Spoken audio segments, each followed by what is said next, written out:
Alors que les rayons du soleil viennent effleurer les cimes du massif de l'Oisans, les concurrents du triathlon longue distance de l'Alpe d'Huez s'activent dans le parc à vélo. Attention de ne rien oublier de ces affaires de course à pied sous peine de ne pas les retrouver dans le deuxième parc à vélo situé au centre de la station. Le grand favori de l'épreuve, James Kounama, profite de ces derniers instants pour vérifier les ultimes détails, tandis que le challenger désigné Xavier Le Floch apparaîtrait décontracté à une vingtaine de minutes du départ.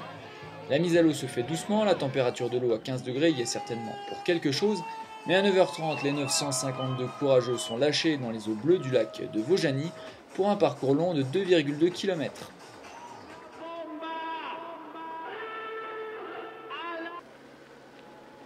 À la sortie de l'eau, c'est un Anglais et une Anglaise qui dominent les débats.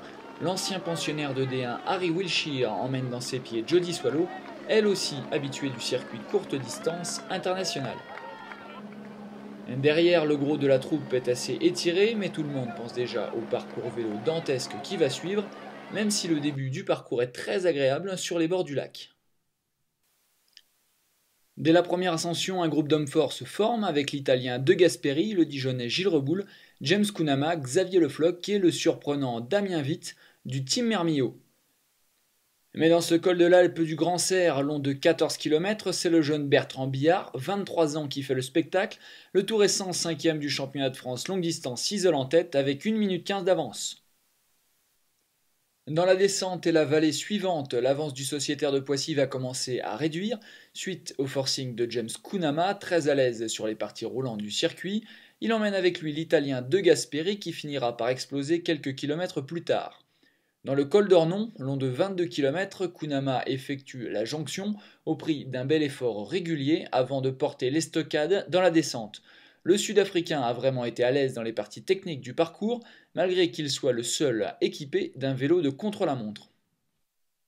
Changement d'attitude au pied de l'Alpe d'Huez, ultime difficulté du parcours cycliste, et juge de paix de l'épreuve avec ses 21 virages et ses pourcentages proches des 10%.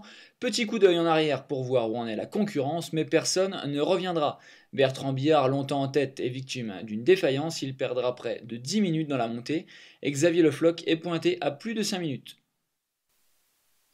Auteur de la meilleure ascension de la journée, Kounama rentre en tête dans le parc à vélo et effectue une transition rapide pour partir sur le semi-marathon en pleine confiance, suivi à 7 minutes 50 de Xavier Le Floch. En course à pied, le leader va garder sa place en accentuant même son avantage malgré la belle combativité de Xavier Le Floch qui n'aura rien lâché. Le Bafana Bafana s'impose en 5h36, encouragé par les Vuvuzela distribués par l'organisation. Yeah, it was a fantastic day. Everything went really well. The swim was a little tough. I battled with the cold water. C'est vraiment une journée géniale. L'eau était fraîche et le vélo très vallonné.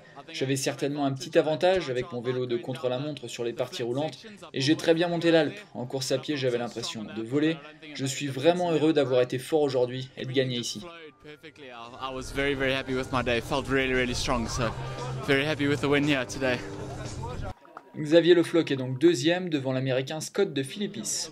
Ouais, il a été très fort. Je pensais dans le col du Grand Serre qu'il n'était pas dans un super grand jour à vélo, donc j'ai essayé un peu d'imprimer un rythme. Et quand on est arrivé entre le col du Grand Serre et Ornon, quand sur les parties vraiment roulantes, il était vraiment au-dessus là, donc j'ai préféré laisser filer. Et donc la course en vérité s'est pliée à ce moment-là. Et j'ai essayé de rester vachement concentré.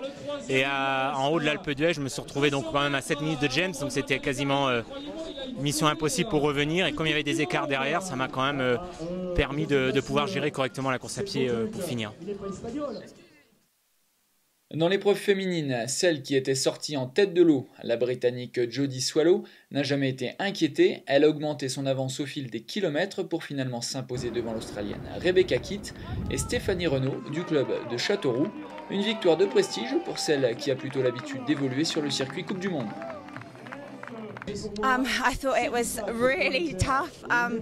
Obviously, like the first hill was tough, but that drag up the second hill. C'était très dur. Tous les cols sont difficiles. Je n'avais jamais fait ça avant, mais les consignes de mon coach ont été excellentes pour m'aider toute la journée. C'est un joli endroit, une jolie course, et c'est sûr que je reviendrai.